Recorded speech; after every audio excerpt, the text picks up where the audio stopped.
नमस्कार, स्वागत है आपका आज के मुख्य समाचार में। बिहार वालों के लिए सरकार ने आज कई बड़ी घोषणाएं कर दी है। साथ ही बिहार की जनता को बड़ी सौगात दे दी गई। तो वहीं सरकारी नौकरियों की बरसात कर दी गई है। फिर से शिक्षा विभाग में 1,60,000 पदों पर बहाली होगी। सबसे पहले आप खबरों को सुर्खियों में देखिए। आ गई है सबसे बड़ी खुशखबरी। बिहार में फिर से होगी शिक्षकों की बम्पर बहाली। 1,60,000 पदों पर बहाली की जाएगी। बिहार वालों के लिए आ गई है सबसे बड़ी खबर। मुख्यमंत्री प्रखंड परिवहन योजना के दूसरे चरण के तहत यदि कोई गाड़ी खरीदना चाहते हैं तो बिहार सरकार अपने स्तर से 5 लाख रुपया तक का अनुदान देगी। सहारा इंडिया में यदि आपके भी पैसे फंसे हुए हैं तो बड़ी खुशखबरी है। अमित शाह जी ने कहा है कि सहारा निवेशकों के सारे पैसे जल्द ही मिलने वाले हैं। बिहार में अभी बाढ़ ने तबाही मचा कर रखी है और ऐसे कंडीशन में यदि पशुपालकों या किसानों के पशु की मृत्यु हो जाती है तो सरकार मदद के रूप में 37 से लेकर 40,000 रुपया तक देगी। बिहार के सभी जिलों में भूमि सर्वेक्षण का कार्य किया जाएगा और बिहार के जितने भी गरीब हैं जिनके पास जमीन नहीं है उन्हें सरकार जमीन देने का कार्य करेगी। मौसम विभाग ने बिहार में आज से अगले 3 दिनों तक भारी बारिश का अलर्ट जारी कर दिया है। बिहार में जमकर बारिश होने वाली है। बिहार में यदि कोई भी परीक्षा का क्वेश्चन पेपर लीक करते हुए या उसमें संलिप्तता पाई जाती है तो 10 साल तक की सजा होगी। 1 करोड़ रुपए का जुर्माना भी भरना पड़ेगा। बिहार में आयुष्मान कार्ड बनाने में अब युद्ध स्तर पर तैयारी कर ली गई है और 7 दिनों में 92 लाख आयुष्मान कार्ड बनाकर तैयार किया जाएगा। बिहार को पूरे देश में सबसे ज्यादा बजट के रूप में 58,900 करोड़ रुपए मिले हैं। फिर भी मुख्यमंत्री नीतीश कुमार जी नहीं मानने वाले हैं। नीतीश कुमार जी ने इस बार कहा कि बिहार में बढ़े आरक्षण को 9वीं सूची में शामिल किया जाए। साथ ही नीतीश कुमार जी ने फिर से स्पेशल राज्य का दर्जा मांग दिया है। बिहार के मनीष कश्यप के बाद अब फेमस यूट्यूबर ध्रुव राठी की मुश्किलें बढ़ गई है। ध्रुव राठी भी जेल जा सकते हैं। आखिरकार सम्राट चौधरी का पत्ता साफ हो ही गया। अब दिलीप जायसवाल संभालेंगे प्रदेश अध्यक्ष की कुर्सी। सम्राट चौधरी को हटा दिया गया है। नीट पेपर लीक मामले में बड़ा खुलासा हुआ है कि नीट का प्रश्न पत्र 35 से लेकर 60 लाख रुपए में बेचे गए थे और पटना के 150 छात्रों में बांटा गया था नीट का पेपर। बिहार में पुल गिरने का सिलसिला रुकने का नाम नहीं ले रहा है। इस बार पूर्णिया के अमोर में फिर से करोड़ों रुपए का पुल गिर गया। खबरों को विस्तार से बात करने से पहले आपसे एक छोटी सी अनुरोध है। कृपया वीडियो को एक प्यारा सा लाइक अवश्य कर दीजिएगा। आपका लाइक करना ही हमारी मेहनत का फल होता है।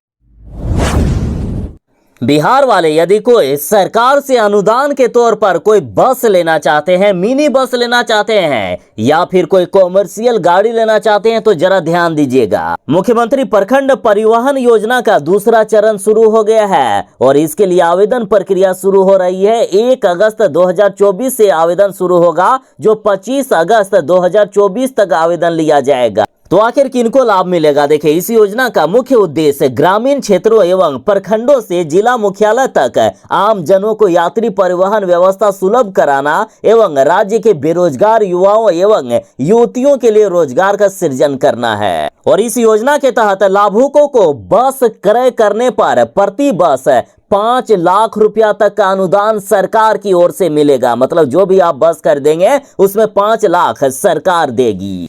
इस योजना के तहत बस को योग्य माना जाएगा एवं मिनी बस को प्राथमिकता दी जाएगी। यदि किसी प्रखंड से कोई दूसरा गाड़ी के लिए अप्लाई करते हैं और वहां कोई बस को अप्लाई नहीं किए हैं तो ऐसी कंडीशन में ही दूसरी गाड़ी पर अनुदान मिलेगा। अब आखिर कौन अप्लाई कर सकते हैं? तो देखिए, इसके अप्लाई करने के लिए लाभुक की न्यूनतम उम्र सीमा 18 वर्ष होना चाहिए, लाभुक के पास ड्राइविंग लाइसेंस होना चाहिए, लाभुक को सरकारी सेवा में कार्यरत या नियोजित नहीं होना चाहिए, किसी प्रखंड में योजना का लाभ लेने हेतु लाभुक को उस प्रखंड का अस्थायी निवासी होना चाहिए। सुयोग्य श्रेणी से एक से अधिक लाभुक संयुक्त रूप से भी आवेदन कर सकते हैं, यानी यदि कोई अकेले बस नहीं लेना चाहते हैं तो 2-4 मिलकर भी बस ले सकते हैं, इसमें कोई दिक्कत नहीं है। तो बस देरी किस बात की, 1 अगस्त से ऑनलाइन अप्लाई हो रहा है, अप्लाई जरूर ही कीजिएगा यदि कोई बस लेने को इच्छुक हैं तो। सहारा इंडिया में यदि आपने भी पैसा रखा था और अभी तक यदि आपके पैसे फंसे हुए हैं तो बड़ी खुशखबरी है, जल्द ही आपको पैसे मिलने वाले हैं। साथ ही अमित शाह जी ने कहा कि सहारा निवेशकों के अब तक 362 करोड़ रुपए लौटा दिए गए हैं और जिन्होंने भी आवेदन कर दिया है उनके पैसे जल्द ही लौटाए जाएंगे। देखिए, केंद्रीय गृह मंत्री अमित शाह जी ने बताया है कि अभी तक 4.2 लाख से भी अधिक निवेशकों को 362.91 करोड़ रुपए वापस कर दिए गए हैं। अमित शाह जी ने राज्यसभा में लिखित उत्तर में कहा है कि ये रुपए सीआरपीसी सहारा रिफंड पोर्टल के माध्यम से वापस किए गए हैं। बाकी आप में भी यदि कोई हैं जिनको पैसे अभी तक नहीं मिले हैं तो जल्द ही पैसे मिलेंगे। यदि कोई हैं जिनको पैसे नहीं मिले हैं तो कमेंट में जरूर ही बताइएगा। बिहार में फिर से होगी शिक्षकों की बम्पर बहाली, 1,60,000 पदों पर बहाली होने वाली है। शिक्षक बनने का सपना देखने वालों के लिए आ गई है सबसे बड़ी खबर। इस बार 1,60,000 शिक्षकों की बहाली होने वाली है और ये बड़ा ऐलान बिहार के शिक्षा मंत्री सुनील कुमार जी ने कर दी है। और साथ ही मुख्यमंत्री नीतीश कुमार जी ने जो घोषणा की है उसके अनुसार अगले 3 से 4 महीनों में 5,70,000 पदों पर बहाली होने वाली है, जिसमें से स्वास्थ्य विभाग में भी लगभग 1.5 लाख पदों पर बहाली होगी। और अब बड़ी खबर आ चुकी है, खबर तो यहां तक आ रही है कि अगले महीने ही 1,60,000 पदों के लिए नोटिफिकेशन आ सकता है। बिहार में यदि बाढ़ के समय में किसी पशुपालक के पशु की मृत्यु हो जाती है या पशु गंभीर रूप से घायल हो जाते हैं तो ऐसी कंडीशन में सरकार पशुपालकों को मदद देने वाली है। देखिए, बाढ़ या आपदा के कारण पशु की मृत्यु होने पर सहायता या अनुदान की व्यवस्था की प्रक्रिया शुरू कर दी गई और इसके लिए पशुओं को अलग अलग श्रेणी में बांटा गया है। जैसे पहली श्रेणी में दुग्धकारी पशु आते हैं, जिनमें यदि गाय, भैंस, ऊंट, याक, मिथुन आदि की मृत्यु होती है तो प्रत्येक पशु के हिसाब से 37,500 रुपए मिलेंगे। तो वहीं यदि बकरी, भेड़, सुअर आदि की मृत्यु होती है तो प्रत्येक पशु के हिसाब से 4,000 रुपया करके दिए जाएंगे। तो वहीं अगली कैटेगरी में भारवाही पशु में बैल, ऊंट, घोड़ा आदि को रखा गया है और यदि इनकी मृत्यु होती है तो प्रत्येक पशु के हिसाब से 32,000 रुपए दिए जाएंगे। तो वहीं यदि बछड़ा, खच्चर, गधा, टट्टू आदि की मृत्यु होती है तो प्रत्येक पशु के हिसाब से 20,000 रुपए मिलेंगे। और यदि मुर्गी यानी पोल्ट्री की मृत्यु होती है तो प्रत्येक मुर्गी या मुर्गे के हिसाब से 100 रुपए मिलेंगे। तो वहीं पशु के साथ यदि पशु शेड बनाकर रखे हैं और वो भी क्षतिग्रस्त हो गया है तो ऐसी कंडीशन में 3,000 रुपए प्रत्येक पशु शेड के लिए भी दिया जाएगा। और पशु मृत्यु के 2 कंडीशन हो सकते हैं। पहला, यदि पशु मृत्यु के बाद शव प्राप्त हो जाए, शव प्राप्त हो जाए तो आसानी से पैसे मिल जाएंगे। और यदि शव की प्राप्ति नहीं होती है तो ऐसे कंडीशन में मुखिया, पंचायत समिति सदस्य या जिला परिषद सदस्य से वेरीफाई करके आप पैसे ले सकते हैं। पूरे देश में यदि केंद्र बजट की बात करें तो सबसे ज्यादा बिहार को मिला है, फिर भी मुख्यमंत्री नीतीश कुमार जी नहीं मानने वाले हैं। नीतीश कुमार जी ने ठान लिया है कि जब तक बिहार को विशेष राज्य का दर्जा नहीं मिलता है तब तक बीजेपी पर यह दबाव बना रहेगा कि हम पलटी भी मार सकते हैं। और जैसे ही केंद्रीय बजट पास हुआ उसके अगले ही दिन नीतीश कुमार जी ने मांग कर दी कि अब बिहार में आरक्षण की सीमा जो हमने 65% की थी, जिसे हाईकोर्ट ने हाल ही में रद्द कर दिया है, तो केंद्र सरकार अब बढ़े हुए आरक्षण को 9वीं सूची में डाले ताकि कोई भी कोर्ट बिहार में आरक्षण की सीमा जो बढ़ाई जाएगी उस पर हस्तक्षेप ना कर सके। मुख्यमंत्री नीतीश कुमार जी बोले हैं कि राज्य सरकार सरकारी नौकरियों और शैक्षणिक संस्थानों में आरक्षण की सीमा 65% करने को लेकर सुप्रीम कोर्ट में भी अपील किए हुए हैं। साथ ही इसे संविधान की 9वीं सूची में डालने की मांग केंद्र सरकार से भी की गई। तो देख रहे हैं ना, मुख्यमंत्री नीतीश कुमार जी बिहार की जितनी समस्याएं हैं जब तक सारे का हल नहीं निकाल लेते हैं तब तक नहीं मानने वाले हैं। और सुनिए, बिहार को स्पेशल पैकेज के रूप में 58,900 करोड़ रुपए मिले हैं। उसके तुरंत ही बाद मुख्यमंत्री नीतीश कुमार जी ने कह दिया था कि अभी नहीं, सब कुछ धीरे धीरे जानिएगा, हमारी मांग जारी रहेगी और जब तक बिहार को स्पेशल राज्य का दर्जा नहीं दिला देते हैं तब तक मानेंगे नहीं।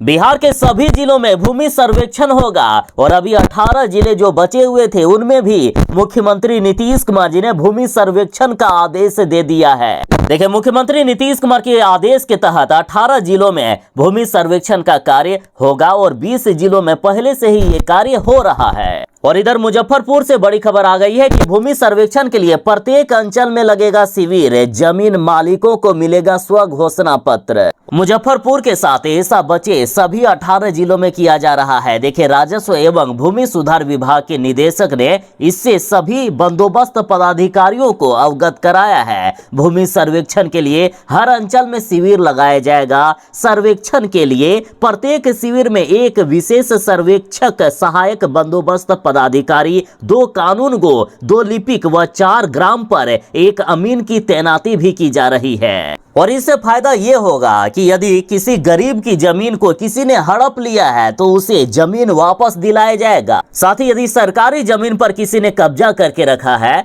तो उस जमीन पर फिर से सरकार अपना कब्जा करेगी और उसे हटाने का काम किया जाएगा। और जो जमीन रिकवर होगा उसे गरीबों के बीच बांटा जाएगा। जिन गरीबों के पास जमीन नहीं है, आवास नहीं है, उन्हें जमीन देने का कार्य बिहार सरकार करेगी।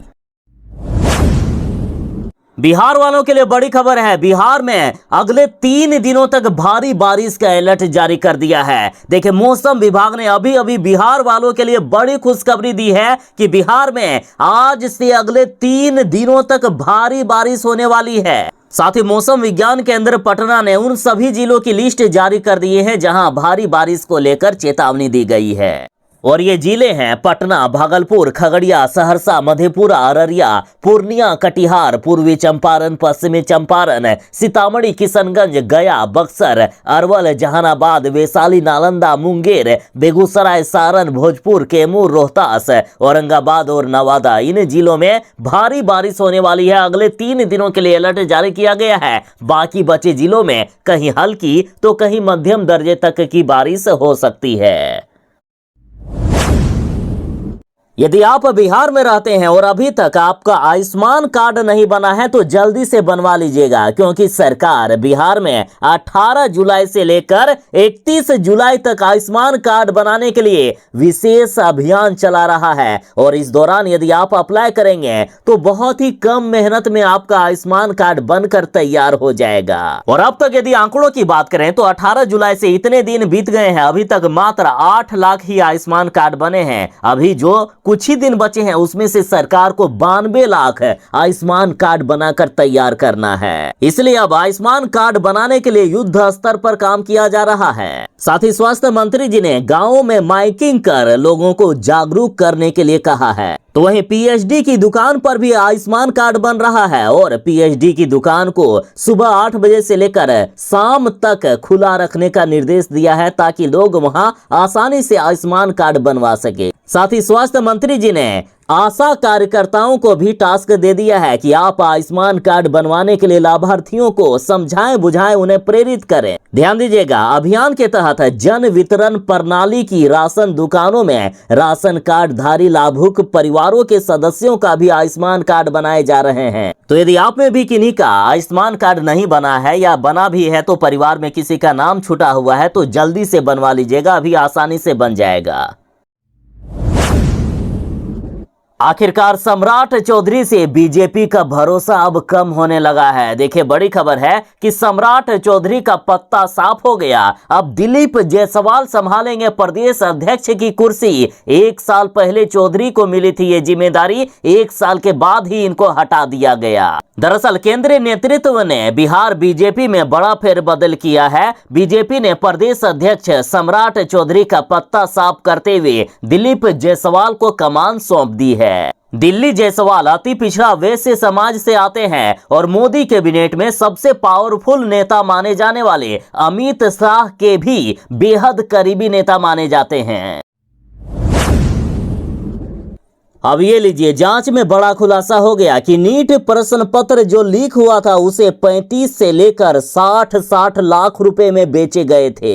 खबर है कि बिहार के छात्रों से 35 से लेकर 45 लाख रुपए तक लिए गए थे और बाहर के कुछ छात्रों से 55 से लेकर 60 लाख रुपए तक में प्रश्न पत्र देने की बात हुई थी। और सीबीआई की जांच में अब तक 150 से भी अधिक छात्रों को प्रश्न पत्र मिलने का प्रमाण भी मिल चुका है और इसमें ज्यादातर पैसे का भुगतान कैश के तौर पर किया गया था। बाकी कुछ ऑनलाइन भी ट्रांसफर हुए थे जिनकी जांच लगातार जारी है। और यदि पटना की बात करें तो पटना के 35 समेत 150 छात्रों में बांटा गया था नीट पेपर। बिहार के मनीष कश्यप के बाद अब यूट्यूबर ध्रुव राठी की मुश्किल बढ़ गई है। ध्रुव राठी भी जेल जा सकते हैं। देखिए, ध्रुव राठी पर दायर किए गए एक मानहानि केस में उनकी मुसीबतें लगातार बढ़ती ही जा रही है और अब तो मानहानि के मामले में ध्रुव राठी को समन भी जारी कर दिया गया है। देखिए, इनके ऊपर भाजपा के नेता सुरेश नखुआ ने आरोप दायर करते हुए ये कहा कि ध्रुव राठी ने उन्हें हिंसक और अपमानजनक ट्रोल किया था। ये मामला 7 जुलाई को शुरू हुआ था जब ध्रुव राठी ने अपने यूट्यूब चैनल पर माई रिप्लाई टू गोदी यूट्यूबर के शीर्षक के रूप में एक वीडियो बनाया था। इस वीडियो में मुंबई इकाई के प्रवक्ता नखुआ ने आरोप लगाया है कि ध्रुव राठी ने उन्हें हिंसक और अपमानजनक ट्रोल किया। इसके बाद इस बीजेपी नेता ने ध्रुव राठी पर मानहानि का मुकदमा दर्ज किया है। बिहार में पुल गिरने का सिलसिला रुकने का नाम ही नहीं ले रहा है। सोचिए, बिहार में किस कदर का भ्रष्टाचार हुआ। इस बार पूर्णिया के अमोर में फिर से पुल गिर गया और अभी हाल ही में 2021 में बनकर तैयार हुआ था ये करोड़ों का पुल। और इस बार पूर्णिया के अमोर प्रखंड के अधाह पंचायत के रहरिया गांव का पुल सीधे पानी में गिरकर समा गया। सिर्फ 3 साल में ही ये पुल भ्रष्टाचार की भेंट चढ़ गया है। और सुनिए, पुल के निर्माण के समय ही भ्रष्टाचार की शिकायत संबंधित पदाधिकारी से भी की गई, लेकिन इसकी कोई सुनवाई नहीं हुई। बिहार में भ्रष्टाचार भी होता है और जनता यदि आवाज भी उठाती है तो उसे भी कोई सुनने वाला नहीं। लगता है नीचे से ऊपर तक पूरा सिस्टम ही भ्रष्ट बना हुआ है।